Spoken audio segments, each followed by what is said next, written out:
नमस्कार दोस्तों, मैं हूँ केशव। आप देख रहे हैं गुजरात न्यूज़। आज मैं खबर दिखा रहा हूँ दिल्ली से।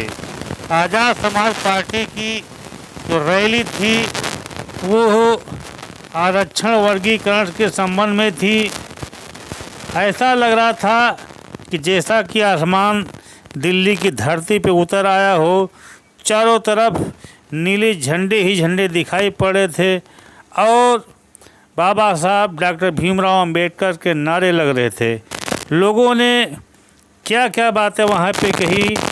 इसी कड़ी में जनपद बाराबंकी के जिला प्रभारी भीम आर्मी से हरनंदन सिंह गौतम की सुनिए।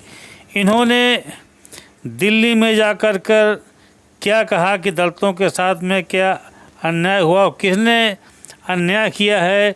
बसपा को भी इन्होंने कोई कसर नहीं रखी और धोने का काम किया। मानवर कांसीराम ने जो शपथ लेकर के पार्टी बनाई थी, चले थे, मिशन पूरा हुआ। 4 बार मुख्यमंत्री बहन जी बनी।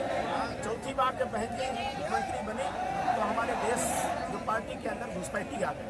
जिस तरह इस देश में आर घुसे थे, इस देश की व्यवस्था को खत्म कर दिया था, उसी तरह बहुजन समाज पार्टी में वो विदेशी आर घुस गए और पार्टी को तहस नहस कर दिया।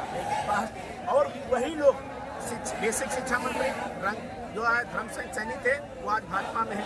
उसके बाद रंगनाथ मिश्रा और राकेश धरती पाठी ये उच्च शिक्षा माध्यमिक शिक्षा में घुस गए और इन्होंने भी उस व्यवस्था को जो है ध्वस्त कर दिया। जो कांसीराम का सपना था पूरा होते होते रह गया। वह एक 235 एमएलए जीते थे, 125 एमएलए का टिकट काट दिया। एक पार्टी एक एमएलए की तरसती है।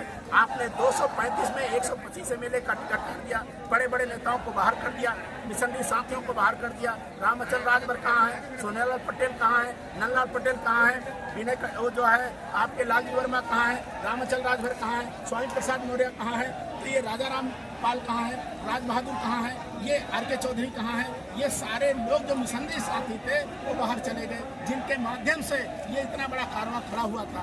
आज वो अपनी वजूद की भीख मांग रहा है। तो ऊपर वाला जब भी बुद्ध गए तो कबीर आ गए, रविदास आ गए, कबीर गए तो गुरु नानक आ गए, गुरु नानक गए तो जो है बाबा साहब आ गए, बाबा साहब खुले आए, बाबा साहब जो है आ गए। उसके बाद कांसीराम आ गए। आज बहन जी कमजोर हो रही, 65 साल में सरकार रिटायर कर देती है तो सदा शारीरिक रूप से अक्षम है और सीबीआई ईडी के माध्यम से उनको सड़कों पर निकलने भी नहीं दिया जा रहा। उनके परिवार को जेल भेजने का डर दिखाया जा रहा, प्रॉपर्टी छीनने का डर दिखाया जा रहा। इस व्यवस्था में वो आज असहाय है। तो असहाय में एक मजबूत खंभा चंद्रशेखर के नाम का हमारे बीच में खड़ा हुआ है। इस खंभे को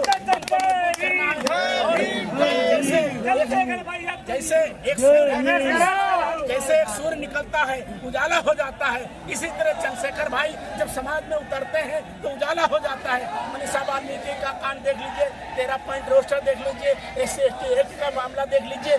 जिस मामले में चंद्रशेखर भाई ने पैर रखा उसको सरकार को मुँह खानी पड़ी और जो है हमारे समाज की जीत हुई। इसलिए सारा समाज, असहाय समाज जो आज जो है कमजोर आशा भरी निगाहों में चंद्रशेखर भाई को देख रहा है और ये समाज की ताकत के माध्यम से जो है ये जो आया है वर्गीकरण क्रिमिलियर, ये भी पाछे जाएगा।